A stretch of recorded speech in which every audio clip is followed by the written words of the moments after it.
de femmes entrepreneurs et talentueuses. Cette plateforme qui vous aide à mettre en avant votre entreprise et à bénéficier des services professionnels innovants à des tarifs compétitifs.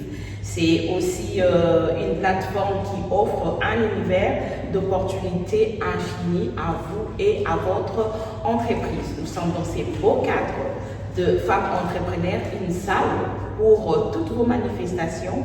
Donc, si vous voulez vraiment garder de beaux souvenirs, les cadres est bien là. Et dans les cadres de cette plateforme, nous recevons aujourd'hui pour vous Monsieur Ganz Karsien Makosso. Il est courtier hypothécaire. Bonsoir, Monsieur Ganz. Bonsoir, Madame Rose. Comment vous allez? Très bien.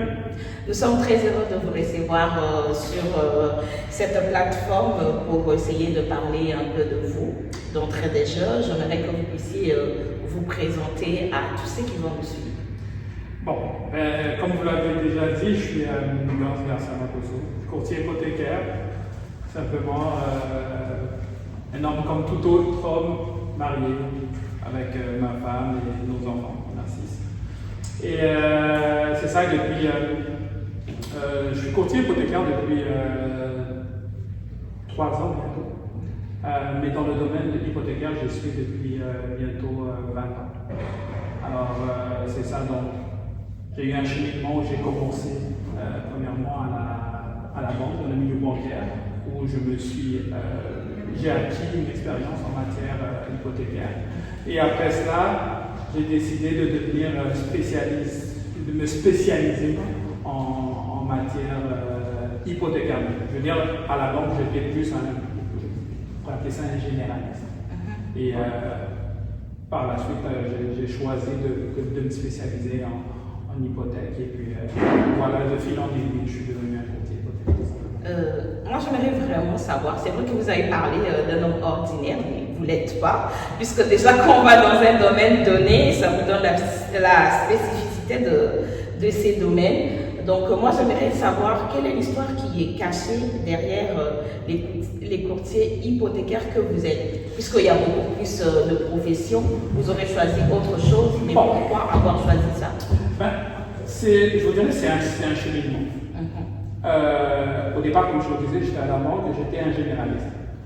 Et j'ai vu qu'au niveau hypothécaire, moi, c'est un côté qui m'attirait beaucoup plus. Pourquoi? Parce que je trouvais qu'on apportait quelque chose dans la vie des gens, on changeait quelque chose dans la vie des gens. C'est pas un secret, vous le voyez, je suis issu de l'immigration. Et bien sûr, ma clientèle, même aujourd'hui, est en grande partie des gens qui sont issus de l'immigration. Et c'est vrai que ces personnes-là ont besoin d'être accompagnées dans leur processus pour acquérir une maison et puis éventuellement, pour ceux qui le veulent, bâtir un portefeuille immobilier. Maintenant, moi je trouve que c'est vraiment, on change vraiment beaucoup de choses dans la vie des gens.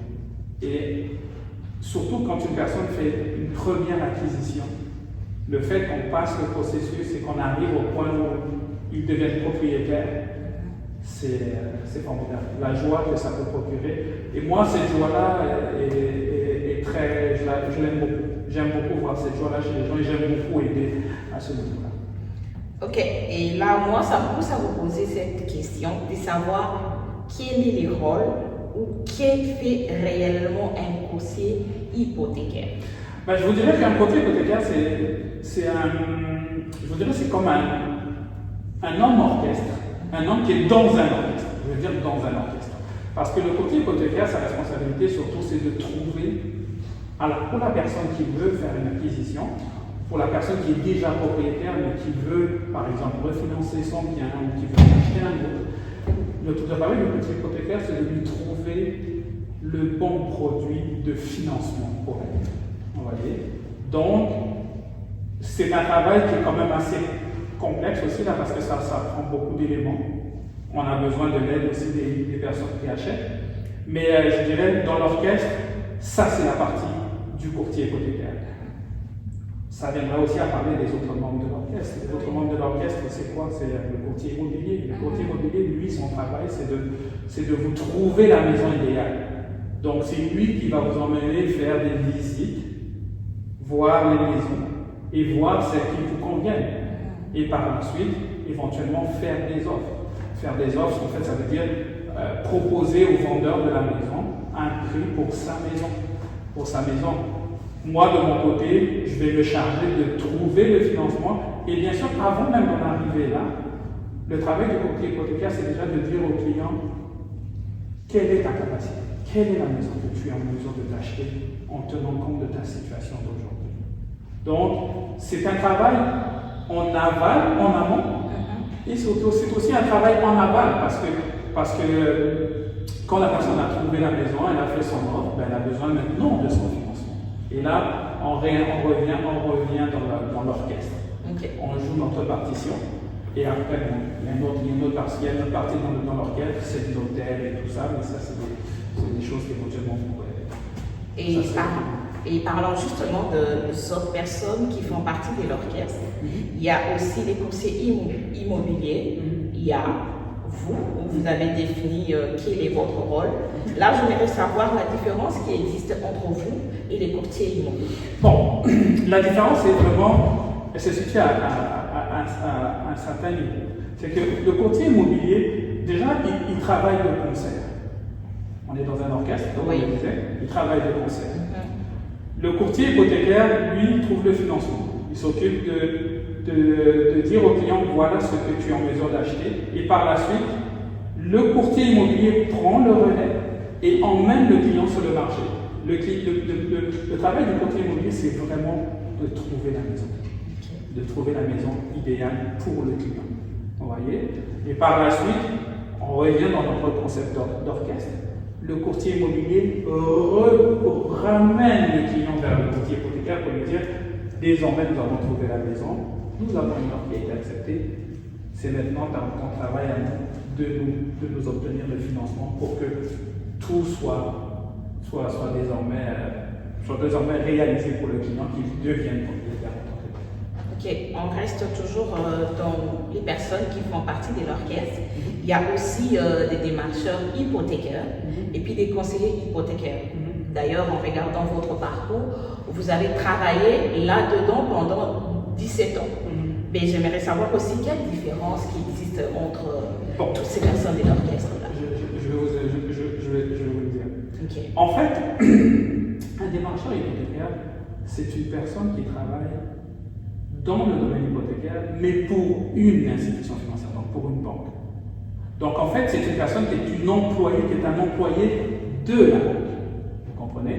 Alors, donc ce qu'il fait, lui, c'est qu'il va faire du financement hypothécaire pour des clients, mais pour le compte de la banque. Imaginons, on va prendre un exemple comme ceci, la banque Royale, FPC, on n'a rien contre la banque Royale, mais vous êtes démarcheur hypothécaire pour la banque Royale. Alors ce que vous faites, c'est que en tant que démarcheur hypothécaire pour la banque Royale, vous allez proposer à des clients, à des acheteurs, à des personnes qui veulent des hypothèques, des produits de la banque Royale. Vous comprenez? Maintenant, un courtier hypothécaire, lui, c'est quelqu'un qui n'est pas attaché à une banque. Vous voyez? Oui. Il est vraiment libéral. Il peut travailler avec différentes banques parce que, comme courtier hypothécaire, tu as plusieurs options sur la table. Tu peux avoir la banque Royale, on en parlait tout à l'heure, Desjardins, CIPC, PG et toutes ces banques-là. Donc, mais tu n'es lié avec aucune d'entre elles. Alors toi, ton travail, c'est à ce moment-là de dire, quand le client vient vers toi, la personne qui veut acheter derrière toi, tu lui dis, ben, regarde, j'ai toutes ces options-là sur la table, parle-moi de ton projet. Dis-moi ce que tu veux. Et moi, à partir de ce moment-là, je vais te proposer les meilleures options que j'ai sur la table et on décidera. Bien sûr, la décision te reviendra. Oui. Mais je vais t'aider à prendre la bonne décision. Et j'ai demandé aussi à un conseiller hypothécaire. Conseiller hypothécaire, en fait, c'est la même chose que démarcheur. C'est juste une appellation. Mais finalement, ça fait beaucoup de mots. De fois, on est perdu. Hein? Oui, effectivement. C'est comme courtier, parce qu'on entend courtier chez les immobiliers, courtier chez les hypothécaires. C'est juste une appellation de façon générale. Je pense que c'est aussi par rapport à l'aspect légal. Okay. Légalement, les personnes qui font ce métier sont considérées comme sont appelées des courtiers. Okay. Et même les cours, quand tu veux obtenir le permis pour exercer, c'est des cours de courtage, en courtage immobilier ou en courtage hypothécaire. Ok. L'hypothèque. On a toujours entendu parler de ça. Moi, j'aimerais vraiment, vous, en tant que professionnel, étant du domaine, essayer de nous définir ça avec les mots tellement simples. Parce que des fois, on entend des choses, on ne maîtrise pas, mais bon, on les utilise comme ça, toujours été comme ça, mais des fois, on ne comprend pas. Heureusement qu'on vous avoue aujourd'hui, pouvez-vous nous parler de ça? Bon. On comprenne un peu de quoi il s'agit. Voici en fait, c'est quoi une hypothèque? Une hypothèque, c'est simplement, vous avez un bien, une maison, voyez, qui a une valeur. Prenons un exemple, on dit, j'ai une maison qui vaut 100 000 €. Mais j'aimerais avoir de l'argent sur la valeur de cette maison. Après, on peut prendre le contexte de deux façons. Ça peut être quelqu'un qui est déjà propriétaire de la maison, ou ça peut être une personne qui convoite la maison, qui est un acheteur, qui veut acheter la maison. Comme il n'a pas la possibilité de l'acheter, parce qu'il n'a pas forcément l'argent liquide pour l'acheter, alors ce qu'il fait, il dit, je vais voir un courtier hypothécaire qui par la suite va aller voir une banque pour que la banque me prête de l'argent pour acheter cette maison. L'hypothèque, en fait, c'est simplement que comme vous êtes propriétaire du bien, vous donnez votre bien, la maison, en garantie à la banque pour qu'elle vous prête de l'argent sur ce bien. Donc, dans les faits, ce qui se passe, c'est que vous irez, quand vous êtes propriétaire ou bien quand vous achetez le bien, la banque va faire une évaluation de la maison, va dire, voilà, la maison vaut 100 000, et selon les règles établies, la maison vaut 100 000, on peut vous prêter un maximum de, par exemple, 95% de cette maison, donc 95 000 $. Vous voyez? Alors la banque va dire, d'accord, je vous prête 95 000 $ pour cette maison, mais vous allez signer devant un notaire un acte hypothécaire. Donc c'est un acte où vous dites, je donne, la banque me prête de l'argent, mais je donne en garantie ma maison pour qu'elle me prête de l'argent. Si vous ne donnez pas cette garantie, la banque ne pourra pas vous prêter l'argent. Parce que le prêt est établi en fonction de la valeur de la maison et bien sûr de votre capacité à vous, avec vos revenus, de pouvoir payer ce prêt. Ok. Avec toutes vos explications, si je comprends bien, quand on parle de l'hypothèque, il ne s'agit pas seulement des maisons, pas seulement des immeubles, puisque fois quand on voit hypothèque, ça veut dire maison. C'est juste ça ou bien c'est tout ce qui est bien? Bon, c'est une très très bonne question. Effectivement, hypothèque ne veut pas dire maison. Ici, dans le contexte où on est, et je parle pour moi particulièrement dans mon métier, moi je m'occupe surtout d'hypothèques sur des maisons. Mais effectivement, il y a des hypothèques qui peuvent être faites sur d'autres choses. Vous pouvez hypothéquer, si vous avez une voiture, vous pouvez hypothéquer votre voiture, la banque pour l'acheter. Ça peut être aussi sur si vous avez des grandes valeurs. Voilà, si vous avez pour quelqu'un qui a une entreprise, un fonds de commerce, il peut dire j'hypothèque mon fonds de commerce auprès de la banque pour obtenir de l'argent, pour faire quelque chose, effectivement. Mais pour revenir dans mon contexte, moi c'est vraiment du courtage hypothécaire immobilier, si on peut dire ça. Exact. On reste là-dedans, dans l'immobilier. Quels sont les profils des clients? Puisque chacun a son revenu, les crédits, ça diffère d'une personne à une autre. Quels sont les bons profils qui peuvent être acceptables dans des banques pour pouvoir acheter une maison? Les profils, je vous dirais, sont très variés. Il n'y a pas vraiment un profil type de personne qui peut acheter une maison. Le plus important, en fait, c'est d'abord d'avoir un emploi. Quand je dis un emploi, ce n'est pas forcément un emploi salarié. Avec un revenu, vous travaillez quelque part de 9 à 17, comme on s'en parlait tout à l'heure, un peu avant l'émission, avec un salaire, un taux horaire. Ça peut être aussi quelqu'un qui a une profession libérale, donc quelqu'un qui est travailleur autonome, comme on a l'habitude de le dire ici, qui aussi a le droit d'acheter une maison. Le plus important, donc, c'est d'avoir un revenu. Alors, démontrer et déclarer, c'est très important. C'est très important, revenu déclaré. Ça, c'est le premier élément. Deuxième élément, il faut avoir ce qu'on appelle un bon crédit.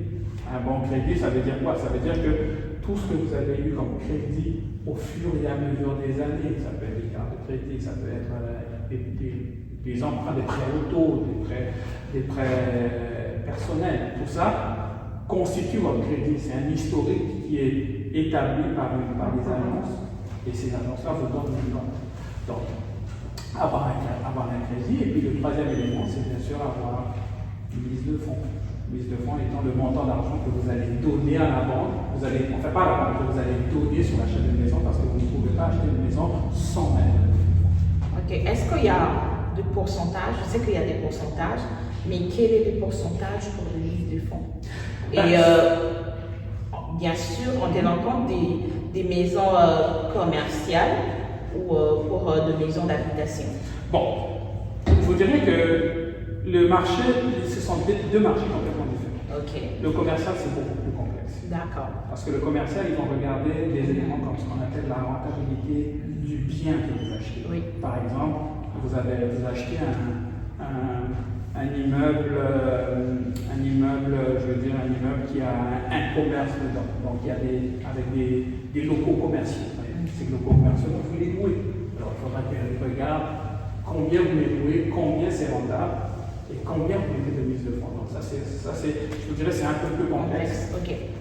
Maintenant, au niveau des particuliers, je vous dirais, la loi établit les règles de façon assez claire. Quand vous achetez un bien que vous allez habiter, donc qui va être votre résidence, la mise de fonds qui est demandée à ce moment-là, c'est 5% minimum. Minimum. C'est ça la mise de fonds qui est demandée, mais vous pouvez aller plus haut, dépendamment de ce que vous êtes. De votre revenu. Voilà, de votre revenu ou de votre capacité aussi, parce qu'il y a des gens qui ont beaucoup d'argent accumulé, des liquidités, qui peuvent mettre une mise de fonds plus importante. J'ai un projet pour acheter une maison. Je me demande à quel moment j'aurai besoin de vous. Vous intervenez à quel moment dans l'achat d'un immobilier? On revient à notre concept d'orchestre. Ok, exact. Donc, vous avez un projet d'acheter une maison. Ce que vous devez faire, c'est en premier lieu, vous pouvez le contacter, contacter un courtier hypothécaire. Pourquoi? Pour établir la capacité ou la valeur du bien que vous voulez acquérir. C'est ce qu'on appelle une pré-approbation hypothécaire ou une pré-qualification hypothécaire. Voyez? Donc ce travail-là, on va le faire ensemble pour nous permettre d'établir quelle est la maison que Madame Rose est en besoin d'acheter. Vous comprenez? Après cette étape-là, vient la deuxième étape où, quand ça s'est fait, vous pouvez maintenant voir avec un courtier immobilier, et je pense que dans la plateforme, il y en a. Il y a des courtiers immobiliers dans la plateforme, on a à peu près tout. On a la plateforme Femmes Entrepreneurs. Donc, vous pouvez aller voir un courtier immobilier. Lui va maintenant se charger de vous trouver la maison que vous voulez. Et après, moi, je reviens dans le processus quand la maison est trouvée, maintenant pour aller chercher le financement en tant que tel. Donc là, on va maintenant voir quelle est la banque qui sera la mieux pour répondre à votre besoin. Il y a eu, avec la pandémie, ça a tellement bougé, les maisons, les prix sont montés en flambée. Donc, est-ce que les marchés sont encore favorables aujourd'hui? Non, le marché est favorable. Okay. Le marché est favorable. Je vous dirais que la pandémie a fait que les maisons ont pris beaucoup de valeur. Oui. Ça a entraîné un changement sur le marché, effectivement. Ça a entraîné un changement, mais il reste toujours des opportunités. Il reste toujours des opportunités à acheter. Jusqu'à aujourd'hui, je peux même vous dire que cette année, c'est quand même une année assez occupée. Il y a beaucoup de transactions qui se font. Pendant un certain moment, on a eu ce qu'on appelle des taux hypothécaires qui ont monté, ce qui a rendu les choses un peu plus difficiles pour les clients, pour les gens d'acheter. Mais là, les taux ont baissé, ont commencé à baisser, et ça normalement, on attend que ça se poursuive. Et là, les gens sont revenus de plus en plus sur le marché. Donc, oui, il y a des opportunités, effectivement. L'achat de l'immobilier, c'est quand même des décisions importantes de nos vies. Mais en même temps, il faut reconnaître qu'il y a beaucoup de courtiers hypothécaires. Il y a certainement de bonnes personnes et de mauvaises. Alors, quels sont les critères pour reconnaître que cette personne est bonne? C'est sûr que vous l'êtes là, vous êtes avec nous, je vous assure que lui, c'est le bon. Mais il peut quand même nous dire quels sont les critères pour reconnaître les bonnes personnes en tant que conseiller immobilier. Moi, je vous dirais que la première chose, à mon avis, c'est l'écoute. Il faut écouter les gens. Parce qu'après tout, c'est leur projet. Il faut que ce soit. Et l'idée, pour moi, quand je travaille avec les gens, c'est toujours de savoir, c'est ton projet. Est-ce que tu es à l'aise avec ce que je te dis? Est-ce que tu es confortable avec ce que tu dis? Les besoins. Voilà, les besoins. Donc, il faut établir cela. Pour ça, on a besoin d'écouter les personnes. Par la suite, c'est la personne qui, je vous dirais, la connaissance est nécessaire parce qu'il faut avoir quand même une certaine expertise, savoir quels sont les produits qu'il y a sur le marché, quel est celui qui est le plus adapté au client.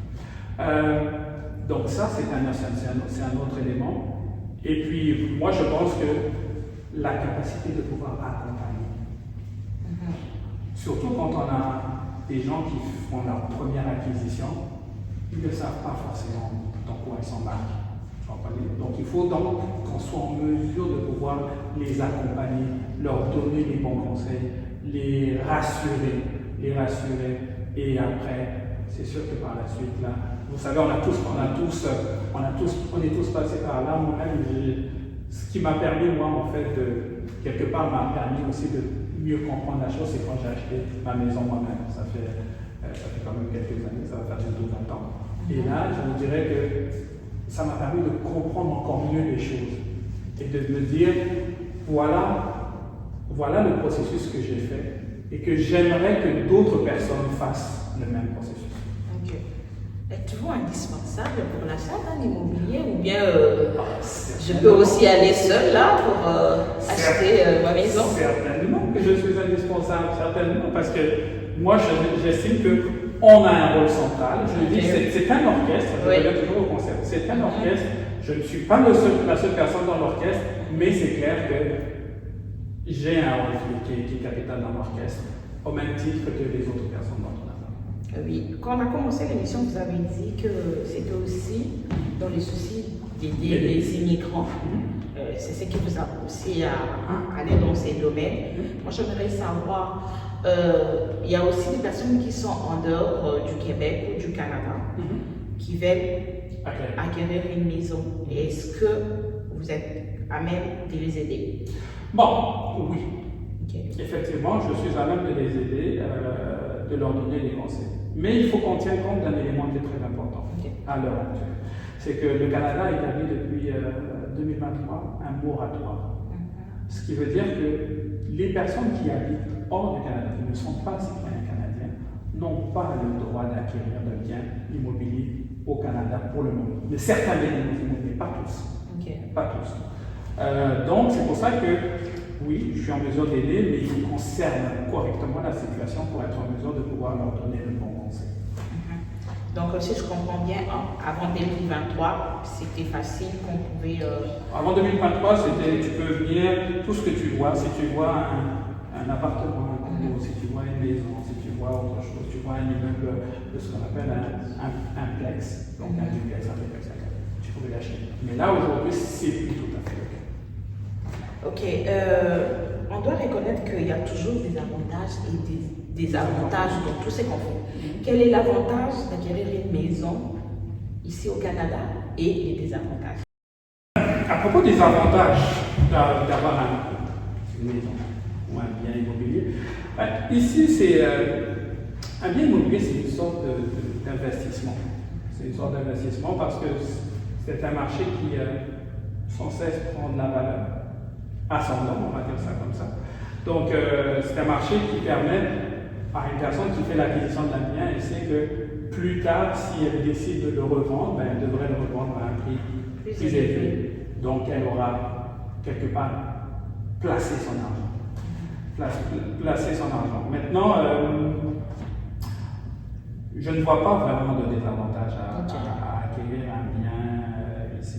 Non, très sincèrement, pour moi, c'est vraiment c'est un très bon investissement. Exactement. Ça nous rassure. Là, ça nous rassure. Une dernière question avant de terminer notre émission, c'est par rapport au taux. Il y a beaucoup de banques, c'est que le taux diffère d'une banque à une autre. Comment on fait? Je vous dirais que c'est ça mon métier. Mon métier comme courtier hypothécaire, c'est de vous aider à trouver le meilleur produit Et cela inclut le taux. Parce que le taux est un élément très important de notre processus. Mais il faut aussi tenir compte de la situation de la personne. Vous comprenez? Donc, et là, je reviens à un concept, à une question que vous m'avez posée tout à l'heure, c'est quoi un démarcheur hypothécaire, c'est pas un conseiller hypothécaire. C'est ça la différence entre un courtier hypothécaire et un démarcheur hypothécaire, c'est que le démarcheur hypothécaire, lui, ne pourra pas vous proposer autre chose que ce que la banque pour laquelle il travaille vous propose. Alors que moi, dans mon métier, je vais être en mesure de pouvoir regarder, voilà, j'ai une vue un peu plus large, un peu plus grande de l'ensemble des propositions qu'il y a.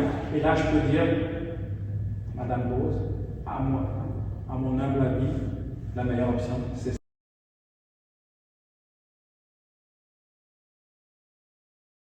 C'est terminé, mais on doit clore cette émission. C'était vraiment un plaisir pour nous de vous recevoir dans cette émission sur cette plateforme dont je vous le disais au début, femmes entrepreneurs et talentueuses. C'est vrai, quand vous entendez le nom, là, la dénomination c'est juste pour les femmes. Je vous assure, c'est pas juste pour les femmes. Il y a des hommes et en voici la preuve. Donc, si vous avez vraiment vos projets, si vous avez déjà une entreprise, si vous voulez vous lancer dans l'entrepreneuriat, femme entrepreneur et talentueuse est là pour vous. Elle va mettre à votre disposition des outils et des ressources nécessaires afin que vous puissiez, qu'elle puisse vous accompagner dans le monde des affaires. Et je vous ai dit au début que nous sommes dans une salle dénommée Femmes entrepreneuses et talentueuses. Donc, ces cadres, c'est pour tous vos événements. Mariage, fête d'anniversaire. Vraiment, cette salle est là pour vous, pour vous accueillir. Là, je vous dis déjà au revoir et merci à Messieurs Gans d'avoir répondu à notre invitation. Merci. On va se retrouver à un prochain numéro. Merci.